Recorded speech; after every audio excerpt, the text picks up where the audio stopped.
welcome to Beyond the Ball with me, Collie. This week I am joined by Connor. Connor, what's the crack? What's the story, pal? Did you forget your name there for a second? Did you?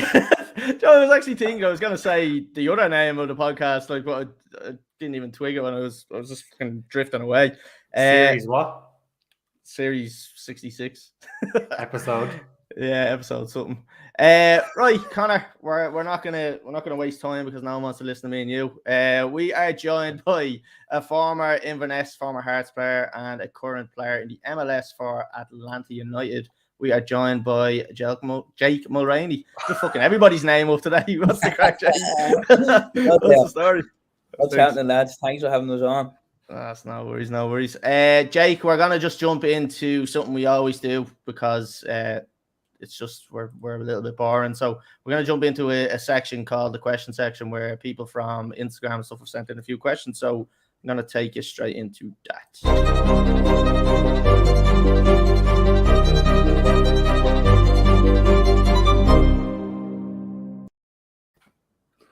It's good, isn't it? It's not bad, I tell you. Not bad. Right, I'll jump onto the first one, right? So this one is in from Shane Kavanagh. In regards to the standard of the MLS, how do you think Atlanta would fare out in a European competition such as Champions League or Europa League? So I suppose he's asking what type of standard do you reckon the MLS is at compared to what you've maybe seen abroad? We always talk about this in the change room. I don't know, it's a hard one because we go from like £20 million players to play 200,000. Oh yeah. So there's a bit of a gap, but in terms of like our and you're the £20 million player, I presume, yeah. I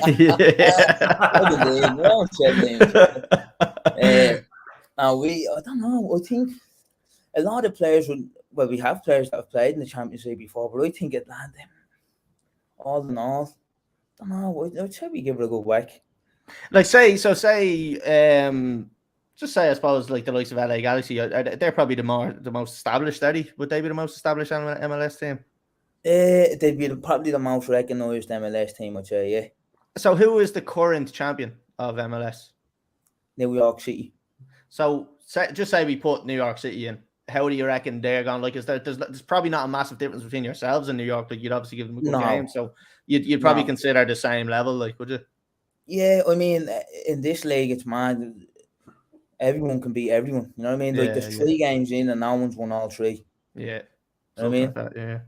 So you don't know, like, so go on. The Champions League, and you have like CFR Cluj, and you have teams that are never going to win the Champions League who are still participating. Yeah, I mean, we definitely give them. You could definitely get in and win a few group games.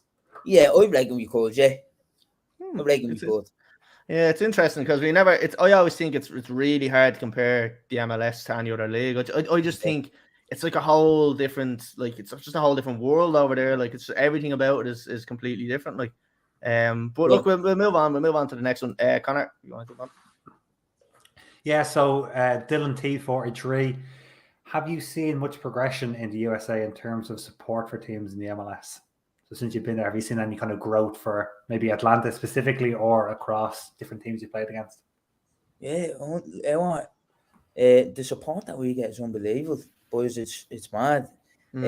First game we played at home, I think it was 73,000.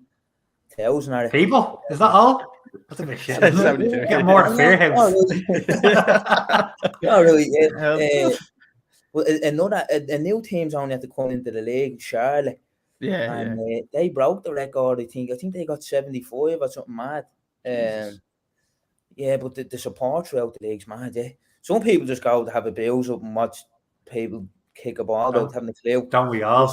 There's a lot of people who like proper get into it, and you know what I mean, like proper passionate about it. And I suppose they like people make it into like the NFL, like where they have like the game kicks off at probably 2 p.m. They're there at 10 p.m. They make a whole, or 10 a.m. and they make a whole kind of day of it. Like, yeah, exactly. Yeah, I was just gonna say they make a full day of it. Like, we did be rocking up to the games and there's people like playing beer pong and playing all them mad games and all, just having a drink.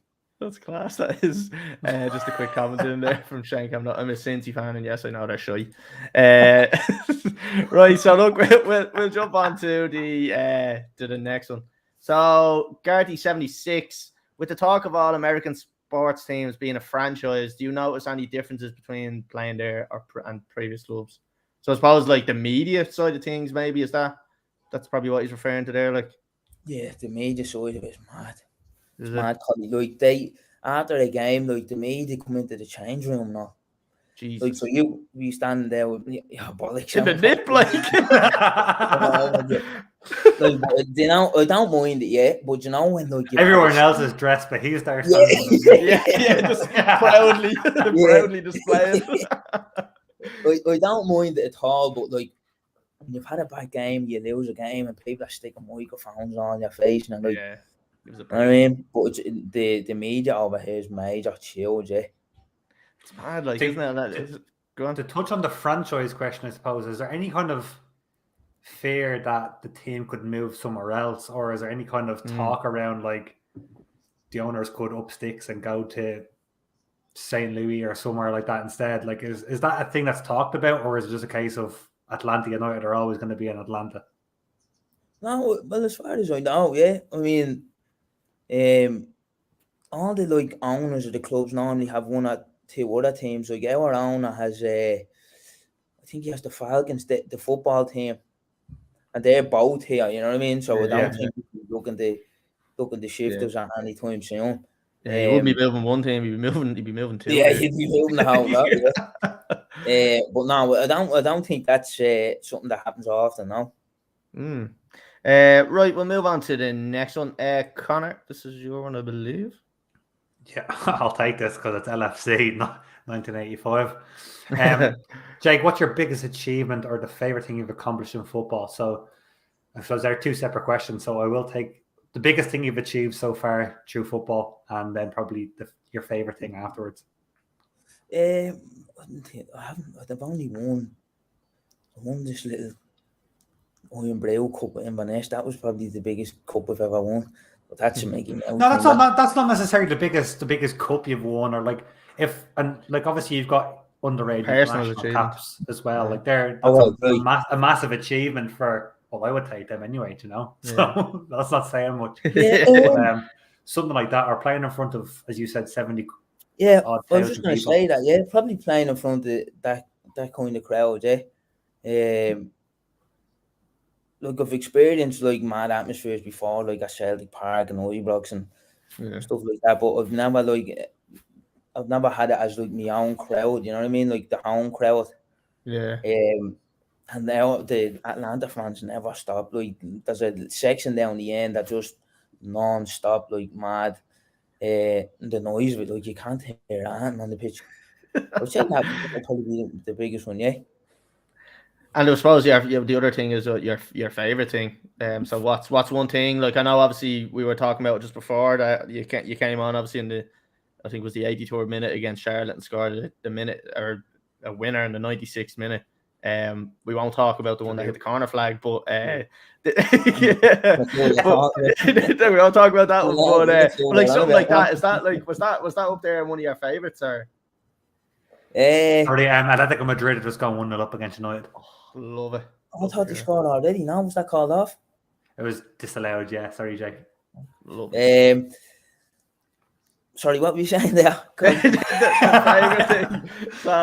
So like the favorite thing. Your favorite thing. Obviously, like scoring in the 96 minutes, obviously a thing that probably stick in your mind. But yeah. Is there anything else that you've is there any other goals or anything that you've scored that you were saying to yourself, that's fucking important. Like that's a big goal. Like, well, it wasn't important, but it was at Celtic away, and they're the same. Like they're non-stop. Like Celtic fans are really mad.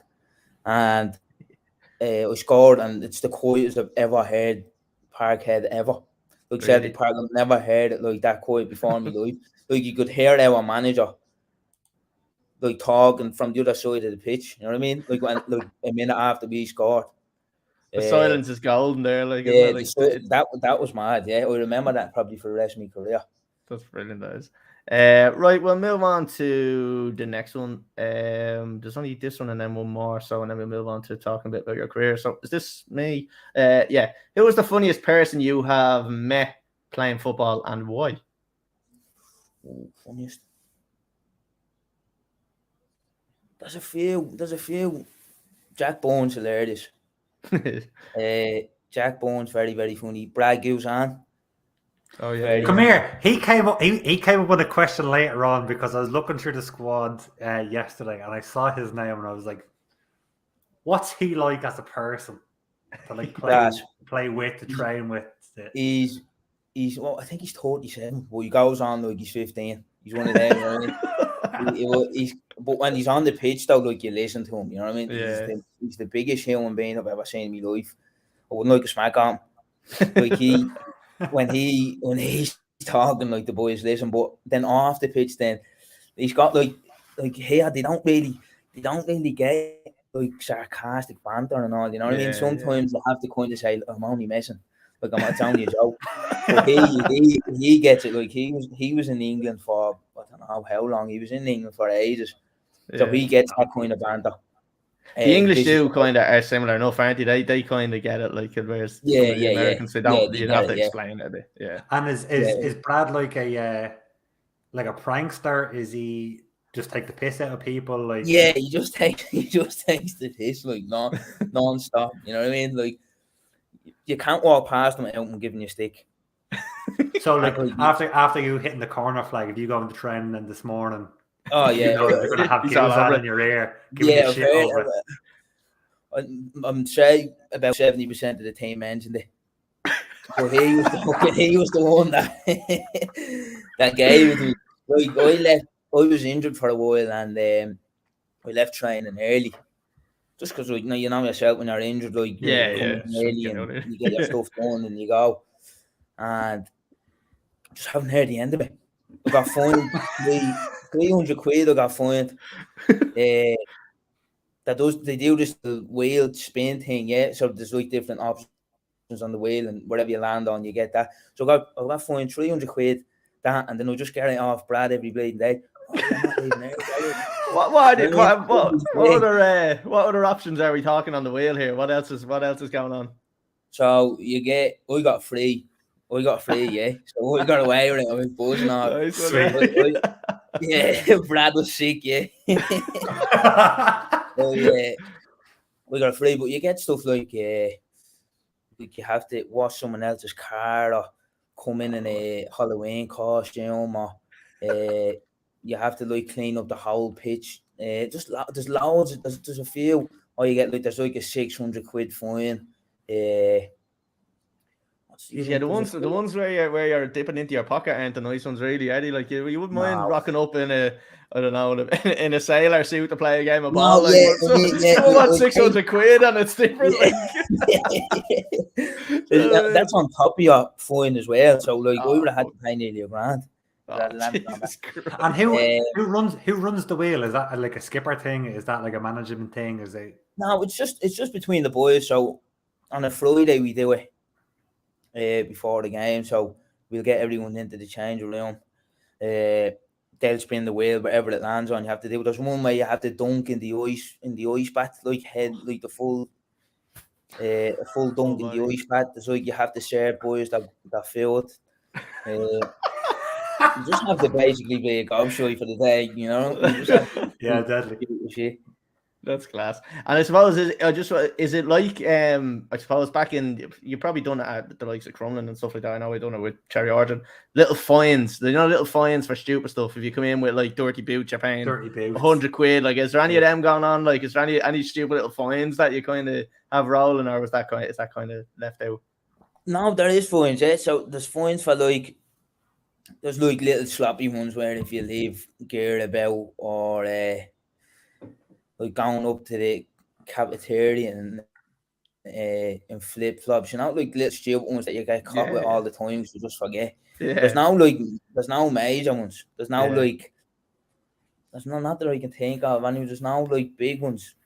I mean, there's no like Frank Lampard's where if you don't show up on time, you're getting fined 50 grand and all these ridiculous. oh yeah, I mean, yeah, things. late are heavy, especially on a match day. Yeah, like, I think yeah. you're looking at probably nearly a grand, yeah, something like that. It'd be stupid, yeah, on a match day. Classic. Right, so look, we'll move on to the next one. This is the last one, and this is one we always ask guests. So, Connor, I'll let you do the honors. Yeah, so we've got some tasty answers off of this. Well, Keith Fatty last week threw us to the dogs. But, controversial one. But if your house is on fire, you had to grab 2 things from your career. What would they be? From your career? So they could be boots you've saved, jerseys you've saved, shorts you've saved, medals, trophies, whatever you have that you really admire. Now, for anyone that didn't watch it, and none of you saw it yourself, Keith Fatty said he'd take all of his money that he earned. So, I mean, a logical answer. Like, you can't copy it. He's thinking ahead, the gas on fire, he needs money to buy a new one. Do you know what I mean? Smart thinking. Like. Yeah, it's a good shout, yeah. It's a good shout. I don't really do that. I don't keep much stuff. He was saying that as well. He wasn't really materialistic, and then he said, Connor asked him, was there one jersey that you would definitely keep and not give away? And he goes, yeah, I probably wouldn't give away my Ireland jersey. And I was about to move on, and he just goes, actually, sorry, I actually gave away my Ireland jersey. I gave it away to the school. So I was like, oh, for fuck's sake. Fair enough then.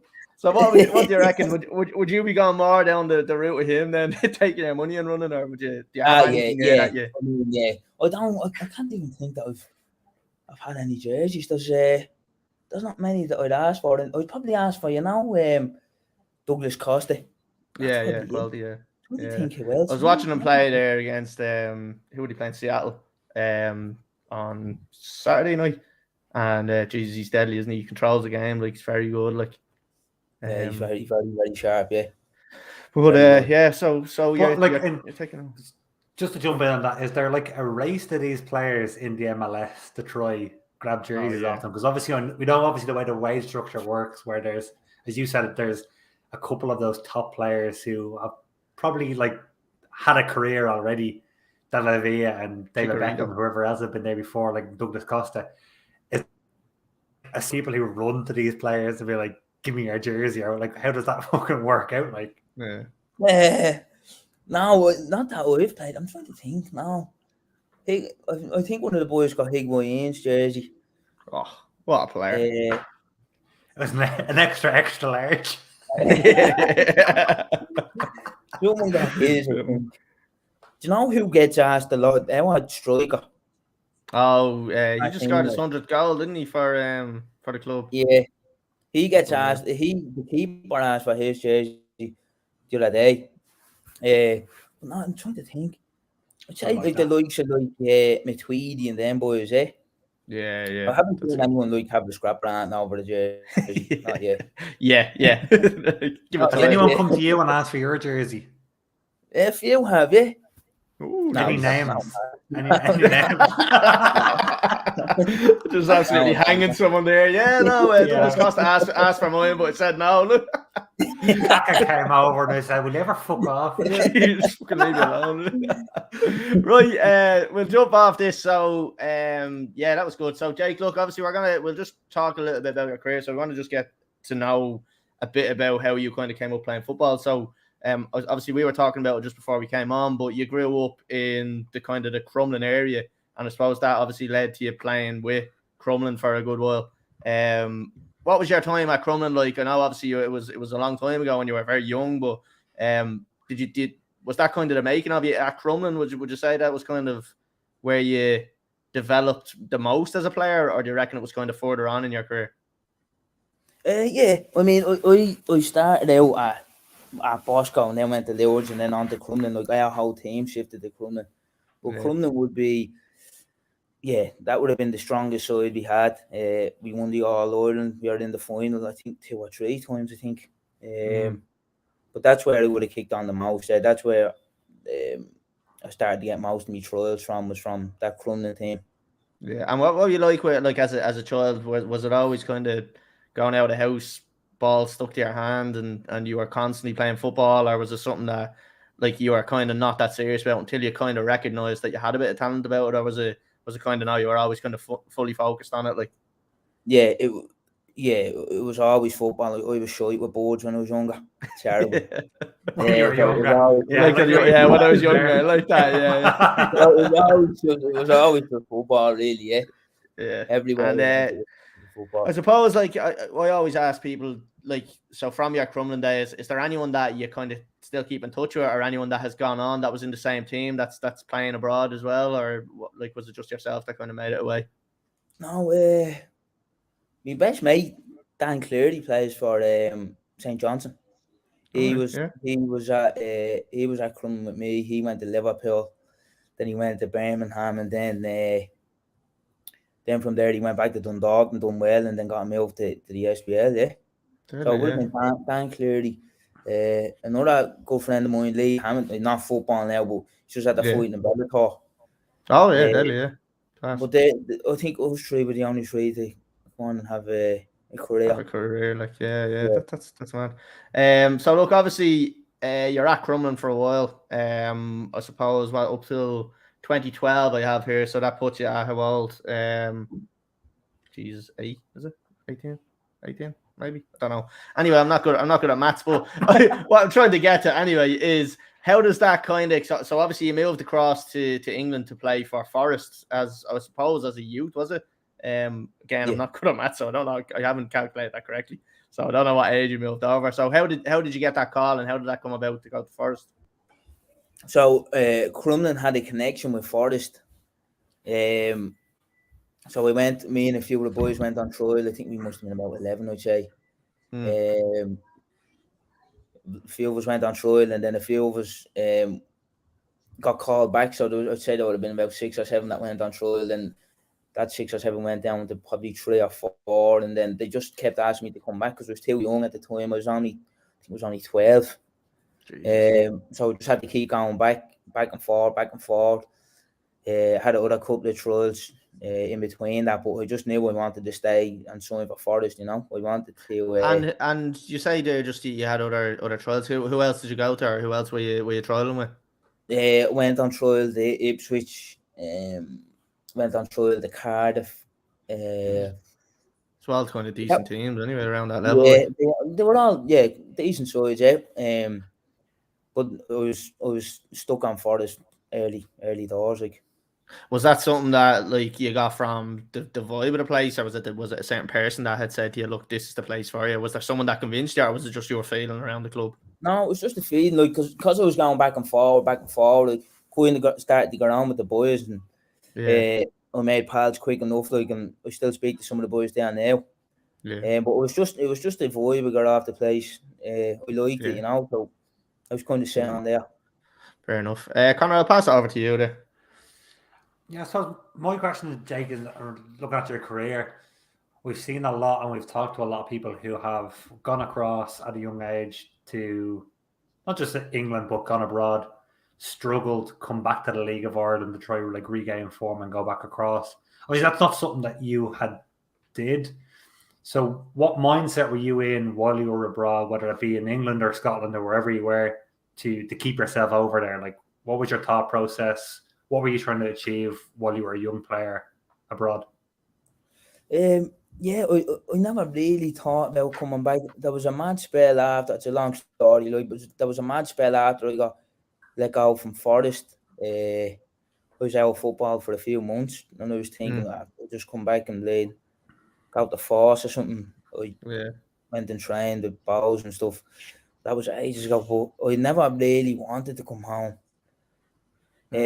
I'd like to probably end at home, but I just always wanted to stay abroad. Like, I always wanted to stay in England. I always had that thought of making it in England or later on in Scotland. I don't know. I just never wanted to come home. My mum would always tell me as well. My nanny always give me stick for saying if I was ever thinking of coming home, she wanted me to stay away. But yeah, I just always wanted to stay there. Was that because when you grew up that success was always abroad and not at home? Exactly. Like, there wasn't a great light shone on the League of Ireland, Still isn't really, is it? No, yeah, I agree. It's not a great light shone on it. But I mean, I watched a few games. I watched my sister's fella plays for Bows. I watched him and Who's your sister's fella? Tariq Wilson. Tariq, all right, yeah, fair enough. Good little fella, yeah. Handy. The standard was good though. I enjoyed the game. Obviously with Rovers as well, they've got some really good players. They have got good players. That's our next guest anyway, Colin. We have Tyreek coming on. Yeah. But I was like we're saying there with Rovers, just sticking on the league, or like with Rovers, and they have good players, but they don't seem to be playing as well as they could. I don't know whether it's, I'm not going to say an ego thing, because we talked to Pico Lopez there 2 weeks or 2 or 3 weeks ago, and I didn't get that from him anyway. But like, there's a lot of big personalities there, and I think it was their last match we were looking, and it was almost like they weren't really trying. So that's probably going to be an issue with the League of Ireland when you get them players that have gone abroad and done well, I suppose, with the likes of Jack and stuff like that coming back. How do you manage all these people? Like that's probably a massive issue. I do think what Jake had said as well is that the level has increased since he's left from the league and obviously went abroad and done his bits. And I'm not saying that you've missed out on loads of stuff that's going on in Ireland, because obviously you haven't. You've gone into fucking bigger and better things. But the league has definitely grown since then. We're even seeing this season we've had more sellouts in grounds from an attendance point of view already so far, whatever it is, 6 or 7 weeks into a season, than we've ever had in like a full league fixture, like a full season. So there's definitely growth going on in the league, but can they grow as fast as quality players like yourself, Jake, who was just saying, what's that point in going back at home when I can go to another club in England, or I can go to a League One side or a League Two side or a Scottish side instead? Yeah, 100%. Like, I do think the standards gone up though, because you see a lot of like Scottish boys go there on loan. Yeah. I've noticed like there's a few Scottish boys there, like from decent side Scottish clubs. The commentator said there was a boy on loan from Arsenal or something. Okay. I can't remember who. I think it might have been Bowles. I'm not sure who it was. Sure. Even sorry, just one other fella that we actually have him next week on the podcast. Anthony Wordsworth. He is playing with Waterford at the moment, but he had a great career over in kind of League One, League Two. Like I think he was with Colchester and stuff like that. So like, there is some sort of attraction there going on at the moment. Like, yeah, I thought the standard was decent. Now I watched the Rovers Bowes game. Rovers have some nice players, and so the Bowes. Like, yeah. They were robbed, Jake. They were robbed. They should have had a penalty. And they were fucking shafted. Game of fairness, yeah. I enjoyed it. Shafted. You want to add on to that, Connor? I suppose just the whole following on from obviously your spell in England and in Scotland, like you see the move to America, and I've seen it myself and stuff, and like what it kind of looks like. But how did you actually go from one side of the pond to the other? It's like that's a fascinating move for me in regards to what prompts you to go, do you know what, fuck it, I'm going to go across and try my trade. It was Stephen Naismith pulled me one day, and he was like, come here, I have someone asking for you. And I said, what do you mean? And he was like, there's a fella from Atlanta, you know you? Ask what your situation is. And I was like, shut you down. And he's like, no, like, I'm telling you, like, this fella's like, ask him, what's the story? Like, what's going on? And he's like, I'll give me a number and have a talk with him and see what he says. And anyway, I had a chat with him, and they send, like, you should see the way it's ran here, boys. It's mad. Like, it's proper, like, they proper, like, look after, you know? Like, they sent this big package through email, like, of what's good here in Atlanta, like everything, you know? It was mad. It was kind of like, this would be the stupidest thing I do if I turned this down, you know? But it was mad, yeah. It just came out of nowhere. It was like, I think it was mid-November. It was the first time I heard of it, and then I had the chat then in December, and then I was gone and all by the end of January. Jesus, that's like what did Nanny think? Was she all for it, or? Me nanny, she would have loved it, yeah, but she passed away when I was younger. Oh, sorry. My ma was like, because I only had the baby. He's fucking Yeah, idiot. hell, Connor, you know what I mean? Fucking Tommy hell. fun, that didn't Hell. When you Jesus research, Christ. now because we only had the baby, we only had the Ella. So in that regard, it was a tough decision because the baby, and my ma, like inseparable. You know what I mean? But Yeah. it was tough at that time to like bring the baby away in the family, and I was 23. Me board was only 21 at the time, so it was like we had no one here. So it was a tough decision, but it was like it wasn't, if that makes sense. You know what I mean? It was like a huge opportunity, but it's like an exciting kind of thing, like to get that chance to even go away. Like you have to do it. Yeah, like, that's what I'm saying. Like it doesn't come about often to come to the MLS, you know. Yeah, and like there isn't a lot of people over in the MLS. There's a couple of players here and there, like John Gallagher and stuff like that. Like so, there is a few over there, but there's probably only a handful over there. So I suppose you kind of, when you look at yourself, you kind of have to think to yourself, right, I am kind of lucky to be where I'm at the moment, but at the same time, you need to kind of be cocky about it as well, saying I'm fucking good enough to be here. So, do you know what I mean? There's a balance between the two, isn't there? Like, yeah, exactly. Like I said, like it doesn't come about often, you know. yeah. And John was actually, I spoke to John about it. I spoke to a couple of people about it. Like I had, funny enough, I actually played with one of the boys here that was here at the time at Forest. Yeah. Mal Adams. So he was with me at Forest up until, I don't know, 18, 17, 18, and then he came here to America, and he was talking to me about it. Obviously, you see the facilities, you see the stadium, you see everything. You know what I mean? And it was easy enough, and we had a chat and decided what to do. You know. I mean, it's nearly, I suppose, obviously, like the football in the Premier League is in a league of its own, but for everything else, like the standard of the league, or sorry, the facilities, the standard of the stadiums, like it's Premier League level pretty much. Like, I mean, you are in the top league in America, so like, do you think it's like, say, compared to the Scottish, like, would it be better than the Scottish facilities and kind of everything else about it? Like, 1,000,000%.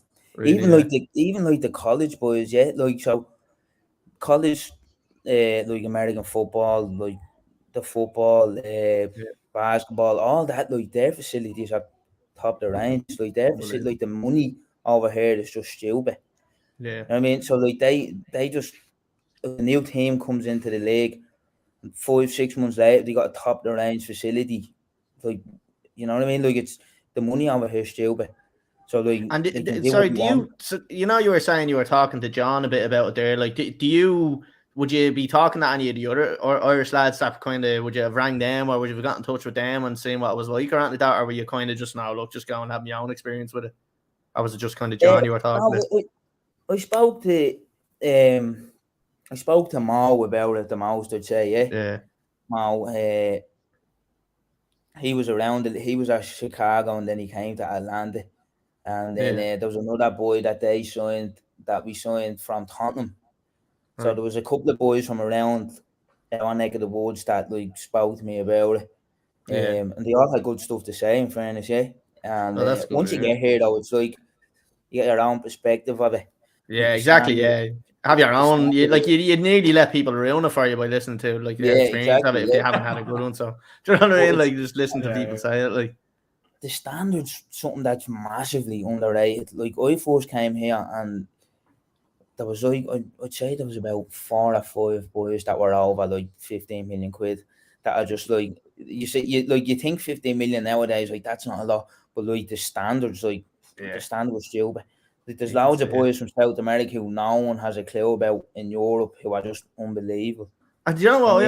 I always say that, and it's like the likes of like United going and trying to sign all these world class players and all. I'm like, go to South America, go to America, and just find a little gold nugget somewhere. Do you know what I mean? And get him for 10, 11, 15 million, whatever it may be, and use him and kind of like get a 20-year-old for 15 million, rather than going out and spending 70 or 80 million on someone that may not have played in the league, and you're taking a massive gamble on them. Like, there's definitely massive talent out over in that side of it. Like, Yeah, 100. Even like there's little like Brazilians that you haven't a clue about, and they just play dicing people up.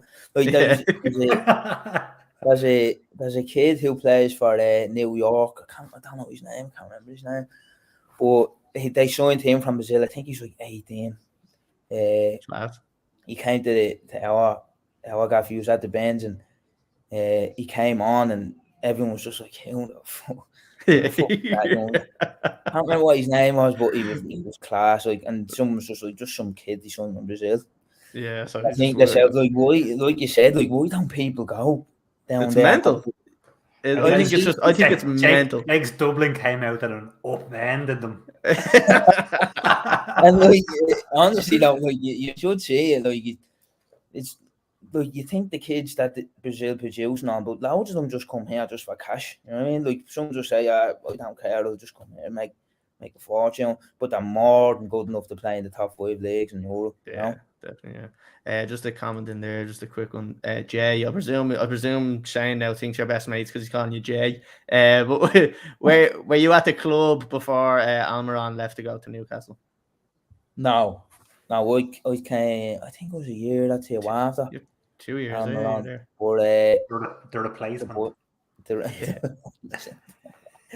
But the boys rave on about him all the time. Yeah, he was meant to be unbelievable. But he got himself a good move. You know, like he ripped it up here and got himself. But it goes to show it can happen though. Anybody that hits that bit of form can make, like, if that's what they strive for, because people I'd say are probably happy enough playing MLS can strive to kind of even head over to England, like, because there is definitely opportunities there, like, for teams like the likes of. Definitely, like, there's loads of people that are just happy to stay here. Like, and to be honest, I don't blame them. Like, the lifestyle's good. You know what I mean? Like, the money's good over here. The facilities, like you'd appreciate it a lot more if you leave. You know what I mean? Like, our facilities quality. Like, it went from like a few years back. I was training at school at Dagenham on loan. Like, you weren't able to move because the pitch was just full of mud. You know what I mean? It makes you. Makes you appreciate it, but it probably makes you feel like a superstar as well, I suppose, as well as everything else. Like, you know what I mean? It gives you that kind of bit of confidence, I suppose, as well, playing on them type of facilities. Like, just a quick one. I want to just, because we did skip over kind of a lot of your career. So obviously, it didn't work out at Nottingham Forest. Obviously, we don't know what happened there, but you went to QPR then after that, looking at it, and you spent 2 years there. What was your time like there, or what? How did you get on at QPR? QPR was good, yeah. I loved QPR. I worked with a coach there called Chris Ramsey, who was one of the best coaches I've worked with. And there was other coaches there that were really good as well, you know. But Big Richie Dunn was there. I spoke to him. He was trying to get a hold of him for the podcast. Can't get him. No, he's honestly dead sound. But I loved it. The first year I went, they were in the Premier League, and we went up. A couple of the boys went up to train with the first team, and we had doing this little possession drill there, and it was like a 4v1, and then you switch it. Right. And we were I can't remember what my team was, but Rio Ferdinand was on my team, and we were popping it around. We must have got about 30 passes. No, he fucked up on the last pass, yeah. And he ate me. He should have me. I thought he was going to help me around. I thought he was going to help me. Where was he just gone mad because you fucked up? Like, not give you a bit of slack or anything? Like, that was the first. I think it must have been about 19. That was the first time I was like, oh fuck. Normally I'd give like a little bit back, but that was the first time I was like, right. Yeah, just take it. Like, just shut up and point your lip here. Prepared that side too. I love QPR. Yeah, QPR was great. So then, obviously, moving, then you kind of went on alone to a couple of places, and you made a couple of appearances at Dagenham and Stevens and stuff like that. And then was it kind of it was Inverness where you kind of found that kind of regular football? Like, was that kind of the start of your career in your eyes? Like, that's where you kind of said, right, this is my chance now to show what I can do. Yeah, definitely. I liked Inverness. It was a nice little small place. Like, it was different to what we used to. I got a bit homesick when I first went. Like, but But when I got settled in now, a pal of mine still there now, Arden Dorden, he was there. He helped me out. But it was good, like, because they were in the top flight at the time. Like, it was a good experience for me to go and play against like Celtic, Rangers, Hibs, Hearts, like big clubs in Scotland. Yeah. And I enjoyed it. Yeah, I did enjoy Inverness. So then, obviously, sorry, Connor, I know I'm just skipping through the whole career here, but you obviously go from Inverness to drink. It's fun. Yeah, you go from Inverness to Hearts. Then how do you make that switch? And is there a bit behind the scenes there? Do you get a bit of shit from the fans for that one, or is that kind of that's kind of acceptable? Like, yeah, I mean, Scottish fans just they slay you for that. Well, I got a bit of stick for that, for going to Hearts. I got a bit of stick off Irish people as well. Did you? Yeah. They're meant to be like, obviously, like Hibs and Hearts is like more down version of Celtic Rangers. I hadn't a clue about that. I didn't really care, I just wanted exactly. To you just wanted to play football. Yeah. Yeah, exactly. Yeah. I got a bit so, of stick. Connor, I'll jump onto you because I've been hogging it there. So, well, I want to go obviously back to the MLS, and Jake, you know what question's coming, and it's around the games, what they're like, the supporters. We've all seen TikToks that are probably portrayed poorly about the fans in the league, and I'm conscious, obviously, that this might get clipped, and fans of Atlanta will see it. We've all heard clips of the chants, and give us an example, Connor. What are we hearing? What's what are you talking this about? is Atlanta. Look, you better watch your mouth. You better watch your mouth. They came next. Yeah, I think so. I remember now. Yeah, a few people said this probably came. But what's the support actually like? Obviously, you mentioned about the amount of people who get there, but what is the support like behind you? Do they turn on your back if you go one down early on? If you lose 3 games in a row, are they on your tail booing you? Like, what is actually the support like in the MLS as a player? Do you know what, Connor? Right, these fans are like, I haven't had fans like this in my whole career. Like, you rarely ever hear stick. You never really hear stick. Like, there's been a couple of games where we're dominating the game and we're winning 2-0 and the other team score. Like, we'll get a cheer as if we're at the scoring a goal ourselves. You know what I mean? It's mad. Like, I've never seen it before. I remember the Nashville game, my first game in the MLS in Nashville away, and the Nashville fans cheered us onto the pitch. I was like, what's going on? Am I hearing that? Like a section, like we're standing up, clapping us onto the pitch, and I just wanted like that. I just wanted someone to slag me. You know what I mean? I just wanted someone to slag me or someone to give me a bit of stick. Like, it was weird to see people like so supportive because I'm not used to that. You know, it's like I said, you like there's one section of the crowd that never ever stops singing. It's great, yeah. It's the support's nothing like I've had before in my career, in fairness. I know you mentioned obviously about like highlights of the career playing in Parkhead and Celtic Park and Ibrox and stuff, and obviously living off of the negative energy of the fans because you're doing well, you're succeeding. What's that? How do you change your mindset then to like constantly hearing positive things in the stand and not being able to like live off that negativity? Yeah, it's weird. Like I said, like, I never experienced that. Even your own crowd, like, you know what I mean? Like, you get major abuse off your own crowd, and to come here and not hear anything for 3 years, like, it's not that they don't, because obviously they get upset, like, if something stupid happens or whatever. But it's well more supportive, if that makes sense. Like, it's a lot more supportive. But it's like, you don't really. That was when I was younger, especially. It was something that it would play in your mind, you know, like if you got a bit of stick or that. But I obviously went away and worked with a fella that does like mindset stuff. Like his name's John Johnson.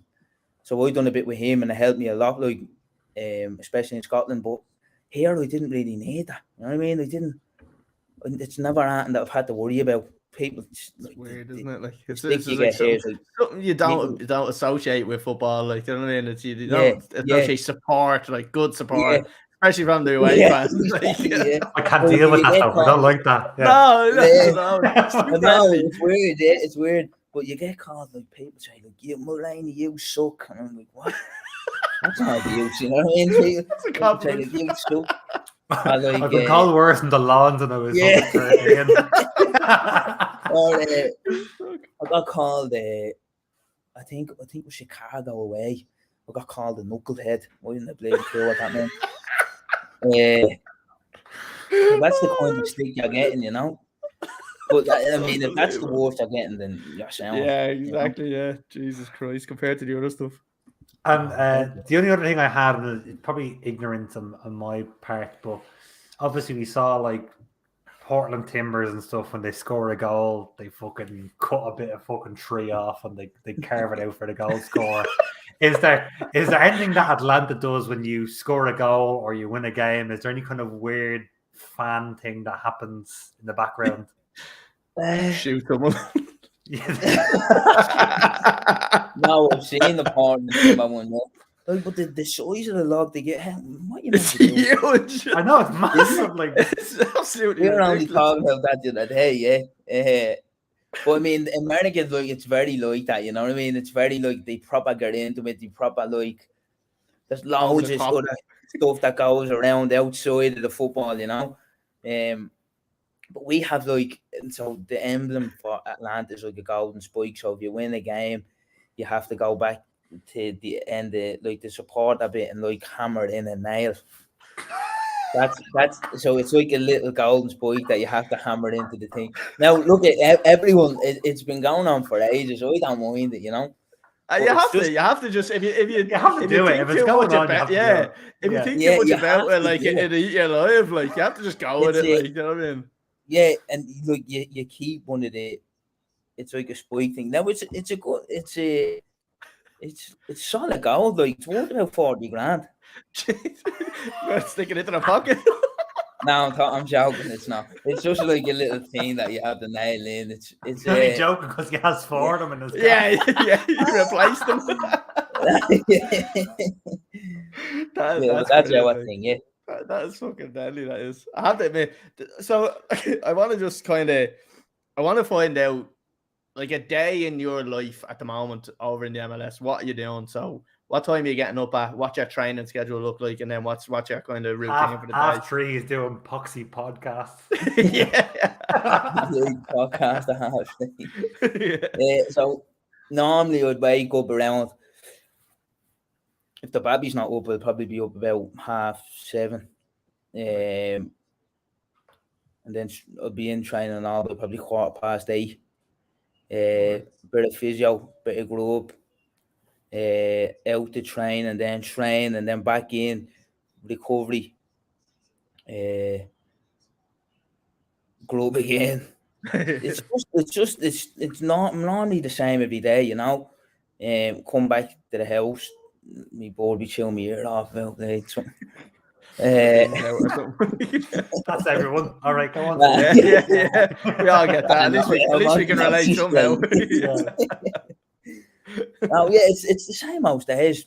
Come back on and like, are you finished all your kind of duties to the club? Obviously, you're here at 3:30 local time or whatever it is. You're there like 3:30 or 4:30. Are you finishing all by 2 or something like? Or what time are you finished after the day? I'll be home about around 2, 1:30, 2. Sometimes you get like little player appearance things that you have to do in the afternoon or something. Like tomorrow, I'm going down to do training with the unified team. Right. But you get little things here and there, you know, after football. Little kind of appearances and stuff, I suppose you have to do. Like for anyone actually that Jake chose to come onto this podcast, we didn't get this through Atlanta. just how people don't think we contacted the club over it. So like, yeah, I suppose like all them kind of media things. What like, do you like doing them, or does a body doing them, or do you kind of say I'll put in the day, or would you just rather be at home? I know obviously you obviously don't want to say no, I'd rather be at home now. Obviously someone could be watching, but like, do you mind doing that side of it? The media team know themselves, you know what I mean? Like the media team hate asking the boys because the boys don't really. Sometimes it's grand, you know what I mean. But sometimes, like I said, like after a game, and media fella comes up and says, "Oh, they want to talk to you about something," you're just like, Yeah. fuck, you know what I mean? Sometimes you don't want to do it. I mean, after the win, it's grand, you know what I mean? But, yeah, you're buzzing. Yeah. And another thing I always see, drug testing, random drug testing. Does that happen much in the MLS? I would assume that they're big on it all the time. Like, does that, because I always see professional footballers just randomly getting pulled in after a match. Like, does that happen over there? Or? Yeah, I mean, I probably got tested more often in Scotland than I did here. I think I've only been tested twice. In Scotland, we got tested a bit more. We got tested out of the cup final. That was horrible, yeah. So like the Celtic boys having points and all the medals around their neck. So I'm sitting beside three of the boys and they're bleeding, buzzing, and I'm sitting there bleeding, depressed. Yeah. So you're all brought into the same room, like, is it? Yeah, like we're all in the same room, sitting beside each other. Sake. Celtic boys are buzzing, like bleeding, bottles of blood in their hand. The thing around their neck, the medal around their neck. Me and another lad are sitting there just bleeding. So I've got one here, right? I'm definitely speaking for somebody else on this podcast. But what happens if you don't like pissing in front of somebody? Like, do you just stay there all day, or what's the story?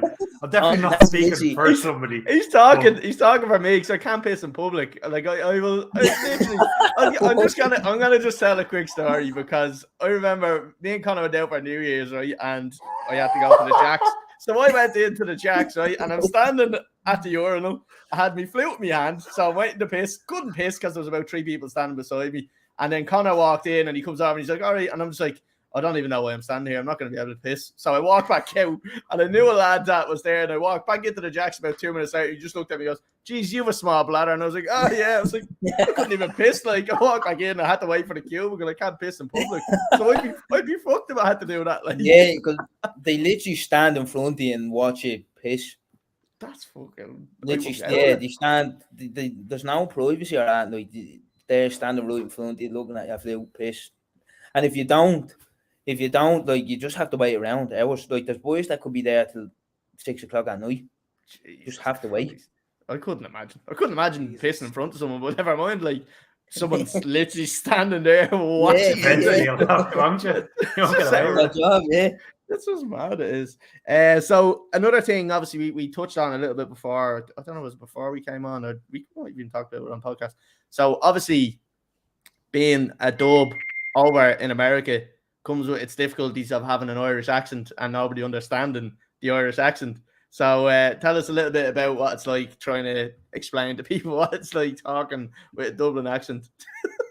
Honestly, like, it's a nightmare. And you never hear the way Conor McGregor talks when he's in press conferences and all in America.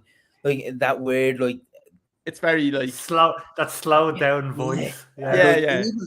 You feel like like if any of the boys see me talk like that, I get slated for it. Like, and even in your own mind, you're like, I sound like a cop. Yeah. You know what I mean? But you have to do it because if I don't do that, no one understands what I'm saying. Like I said to you before, like, a handful of the boys will understand what I'm saying. Like the boys that I talk to often. Yeah. But like if I speak to the manager's like, I have no clue what you said. Even the media. Like, doing the media is a nightmare because you always have to repeat yourself. And would they say that? Would they just go, what did you say? Or like, because, you know, like, they obviously want to try to get it perfect. So will they get you to repeat yourself, or will they just say, right, well, maybe we'll understand it when we listen back to that? Some of them will say it, yeah, and then some of them will just be like, we'll just just track on there. But even like, I went to McDonald's the other day and got the baby a Happy Meal and ordering a Sprite. Like, honestly, you say Sprite and then you have to say like a gobshite. You have to say Sprite. Yeah, exactly. That's exactly. No, hang on, Colin. Shut the fuck up. Say Sprite. Sprite. No. And then the response is, sorry, what?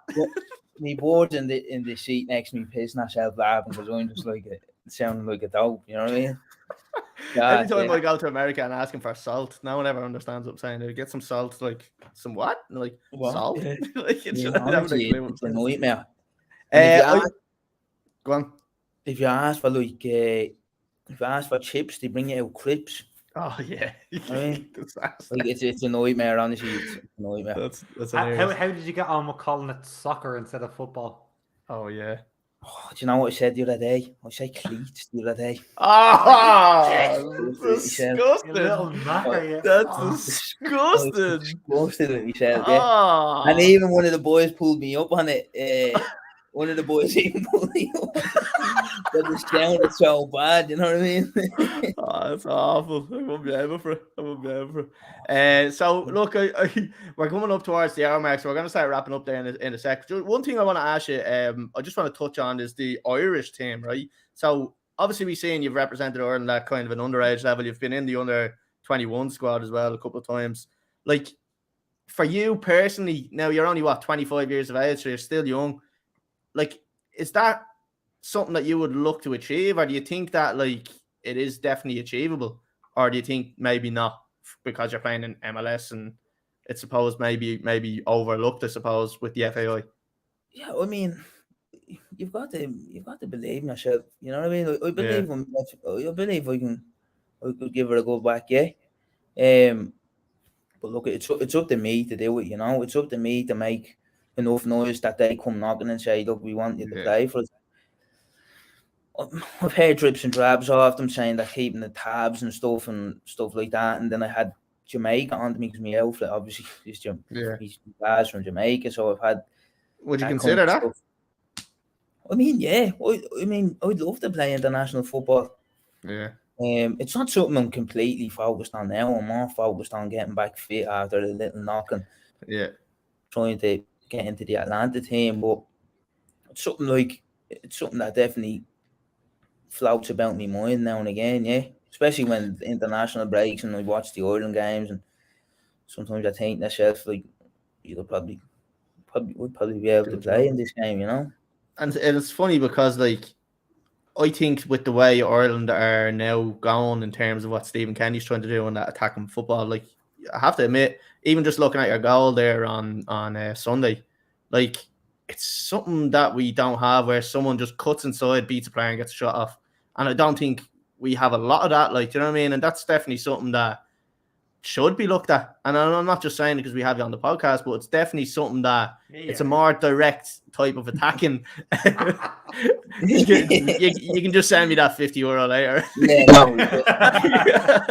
No, but it's definitely something that, like, the Irish team is lacking, where, like, we haven't been scoring a lot of goals because Shane Duffy's our top scorer in the last 10 years or something like that. So, like, for someone to be able to directly just beat a player and score is something that we don't have, and I definitely don't think it should be overlooked. To be fair, like, yeah, I mean, from recent games that I've watched, that was I can't remember the boy's name, the winger. He's only flashing. Who? Oh, he's decent as well. Yeah, he's one that I think he's until we get him on. Nah, he's not. He's something different though, you know what I mean? Like, he's got a bit of pace. He'll go 1v1. He's something different that Ireland don't normally produce. Yeah. And the other boy, I can't remember his name. He scored. Not McGrath. Who?